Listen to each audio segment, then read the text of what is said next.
गौतम बुद्ध के प्रिय शिष्यों में एक शिष्य ऐसा था जो बहुत आलसी था, परंतु गौतम बुद्ध उसे भी उतना ही स्नेह करते थे जितना अन्य शिष्यों को। एक दिन गौतम बुद्ध ने उस शिष्य को एक कथा सुनाते हुए कहा, किसी गांव में एक ब्राह्मण रहा करता था। वह बड़ा भला आदमी था, लेकिन साथ ही काम को वह टाला करता था। वह यह मानकर चलता था कि जो कुछ होता है भाग्य से होता है। वह अपने हाथ पैर नहीं हिलाता था। वह बहुत आलसी था। एक दिन एक साधु उसके घर आए। ब्राह्मण और उसकी घरवाली ने उसका खूब आदर सत्कार किया। साधु ने चलते समय खुश होकर ब्राह्मण से कहा, तुम बहुत गरीब हो, लो मैं तुम्हें पारस पत्री देता हूँ। 7 दिन के बाद मैं आऊंगा और इसे ले जाऊंगा। इस बीच तुम जितना सोना बनाना चाहो बना लेना। ब्राह्मण ने पत्री ले ली और साधु चला गया। उसके जाने के पश्चात ब्राह्मण ने घर में लोहा खोजा। उसे बहुत थोड़ा लोहा मिला। वह उसी को सोना बनाकर बेच आया और कुछ सामान खरीद लिया। अगले दिन स्त्री के बहुत जोर देने पर लोहा खरीदने बाजार में गया तो लोहा कुछ महंगा था। वह घर लौट आया।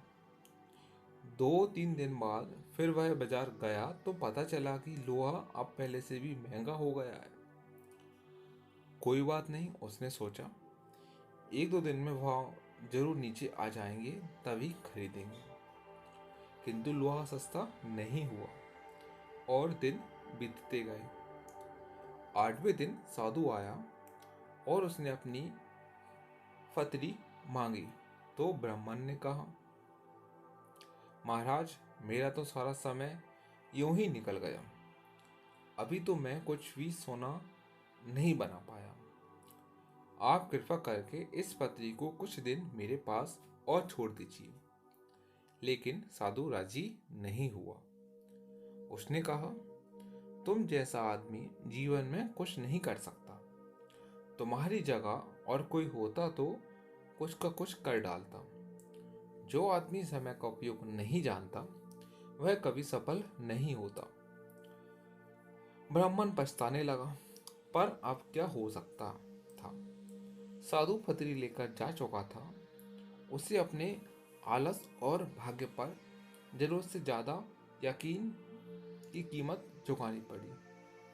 इसलिए कहा जाता है कि आलस आदमी का सबसे बड़ा दुश्मन होता है। शिष्य अब बुद्ध के कहने का तात्पर्य समझ चुका था। उसने कसम खाई कि वह आज के बाद आलस का त्याग कर देगा। इसके पश्चात उसने कभी आलस नहीं किया। दोस्तों, आप हमारे चैनल से जुड़े रहिए। मैं और भी ऐसी वीडियो आपके लिए लाता रहूँगा। आप हमारे चैनल को सब्सक्राइब कर लें। धन्यवाद।